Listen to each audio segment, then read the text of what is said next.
What is going on, guys? It is me, DevilNeverCry, and today I bring you a video that has been personally requested by you guys. So today's video is going to be focused on Virgil.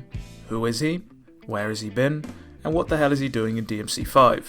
So I'll kick the video off with a little recap of what our buddy Virgil has been doing before transitioning into why I think he's in DMC5. So without further ado, let's just dive right in.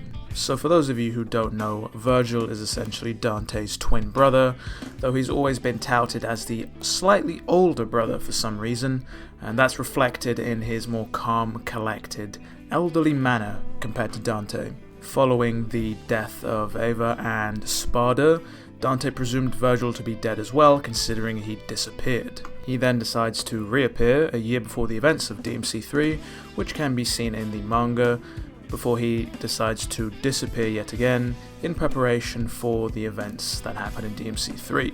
Now, of course, DMC3 takes place. Virgil realizes the error of his ways via an ass-kicking from Dante, where he decides to stay trapped in the demon world, quoting, because it's his father's home. Now, at this point, wounded and weakened, Virgil makes the mistake of trying to go against Mundus, convincingly getting his ass beat yet again before finally getting corrupted. Now, again at this point, Virgil disappears for almost a decade before reappearing about a year before the events of DMC1 as Gilver. Now, this can be seen in the first DevilNeverCry novel, but at this point Virgil is still under the control of Mundus. We see this as he attempts to murder Dante, but things end as they did before, with him convincingly getting his ass beat. Now, if you want a more detailed description of the character Gilver and what happens in the DMC1 novel, I already have a video on that, so I'll leave a link down below for you to check that out.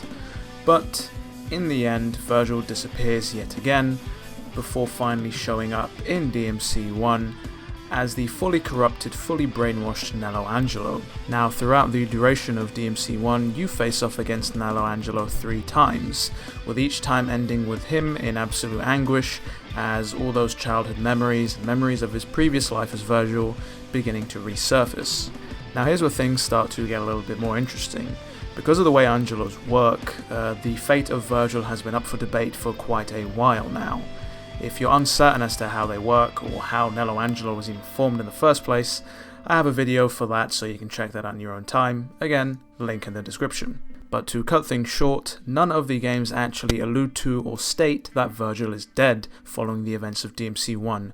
They all seem to imply that he mysteriously disappeared. Again, this could even be seen in the video game, where Virgil just disappears into a fiery blue vortex. Most in-game descriptions also refer to the fact that Virgil's soul has been almost irreparably corrupted. Serving as Mundus's pawn for almost more than a decade, Virgil is going to come out the other side of this a changed man. Which conveniently brings me to DMC5. He suddenly appears out of the blue in Nero's workshop, takes that arm of his, because Yamato's obviously stored in there, and then pulls a fast one and disappears on us, yet again. Now, first of all, I want to address how the hell did Virgil actually get there, because at this point he's severely weakened and very corrupted. Now, obviously this can be seen in the leaked footage, but even in the reveal trailer for DMC5, we can see that Virgil just isn't the same.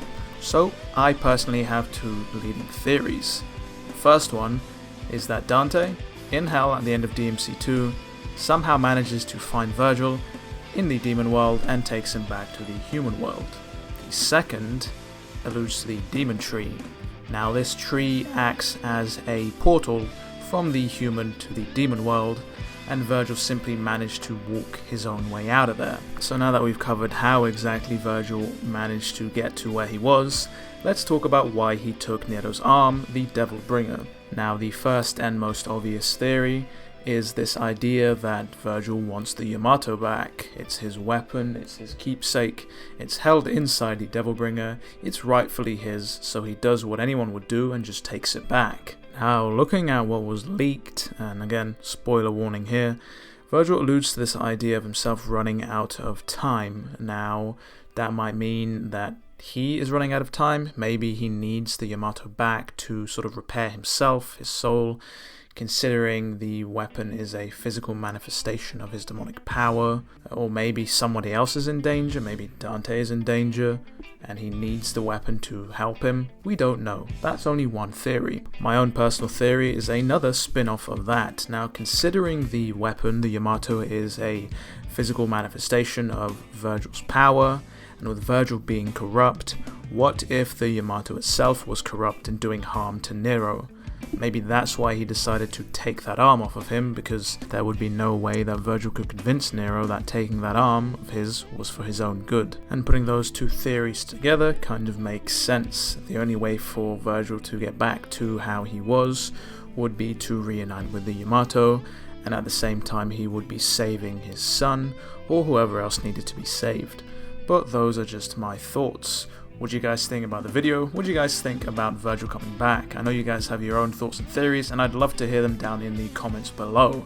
Also, if there are any discrepancies with information in this video, I'd be glad for you to bring them to my attention. And before you ask or make mention of it, yes, I have seen Half Pint's latest video. He's a YouTuber that I collabed with a few months back, so if you want to see somebody else's take on the DMC franchise, I suggest you check his channel out. With that said, I would like to thank you guys for watching. I have a Twitter, so if you guys want to get at me personally, check me out on there. If you want to talk some DMC with some like-minded DMC fans, I'll leave a link in the description for the channel's Discord. Thank you guys for watching. It has been me, DevilNeverCry, and as always, I'll see you guys next video.